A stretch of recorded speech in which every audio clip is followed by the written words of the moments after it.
আমি ডিমের একটা প্রোগ্রাম বাচ্চাদেরকে ডিম দেব এবং ওদের যা লাগে সেদিকে সচেষ্ট থাকবো।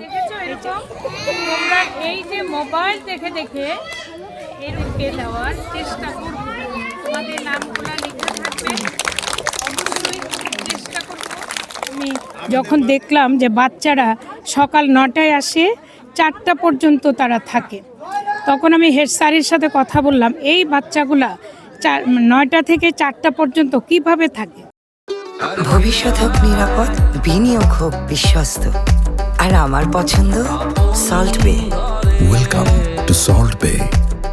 তো আমার তখন মনে হলো প্রত্যেকের মুখ শুকনা, সেখানে আমরা স্টুডেন্ট কতগুলা জিজ্ঞেস করলাম, ওনারা বলল 400 স্টুডেন্ট। তাৎক্ষণিক আমি বললাম যে এখানে ডিম পাওয়া যাবে, তো ওনারা বললো হঠাৎ করে তো ডিম পাওয়া যাবে না। তা বললাম দেখেন 1 জায়গা 2 জায়গা 3 জায়গায় ওখান থেকে ডিম, তখন ওনারা ওখানে 400 না 350 ডিম নিয়ে আসলো। ওই ডিমগুলো এখানে মাটি খুঁড়ে ডালপালা দিয়ে ওই ডিমগুলা সিদ্ধ করলাম। সেই সিদ্ধ ডিমগুলা বাচ্চাদের দিলাম, কারণ এটা এত হাইজিনিক, এত পুষ্টিকর, যেখানে বাচ্চারা খেয়ে তাদের ব্রেন ডেভেলপ করবে, তারা সুস্থ থাকবে, তারা পড়াশোনায় মনোযোগী হবে। এই জন্য ওখানে ডিম আর কলা পাউরুটি দিলাম। তা আজকেও আমার মনে হলো যে আমি এই প্রোগ্রাম আমার চলতে থাকবে। আমি প্রতি মাসে একটি করে স্কুলে যাব, সেখানে আমি এই ডিম বিতরণ করব।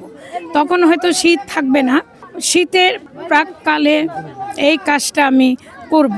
আর যারা কম্বল পায় নাই তাদেরকেও আমি কম্বল দেওয়ার ব্যবস্থা করছি, এবং সিআরপিতেও আমরা একটা প্রোগ্রাম করব, সেখানে হুইল চেয়ার আর কম্বল দিব। চিপস থেকে শুরু করে যে বাজে খাবারগুলা আমরা বাচ্চাদের হাতে তুলে দেই, সেইটা থেকে বের হয়ে যাতে আসে বাচ্চারা, এবং এটা স্কুলের উপর অনেক কিছু ডিপেন্ড করে। আমি স্কুলের হেড স্যার টিচারদের বলবো এই কাজগুলা আপনারা করেন। এই জাতি যদি এই কমনমতি বাচ্চাদের দিকে নজর না হয়, তাহলে এরা আজকে না হয় কালকে তারা একটি ভ্রষ্ট পথে হাঁটবে, ভ্রষ্ট পথে তারা চিন্তা করবে, তাদেরকে খুঁজে পাওয়া অনেক কঠিন। কাজে এই প্রোগ্রামটা আমি হাতে নিয়েছি।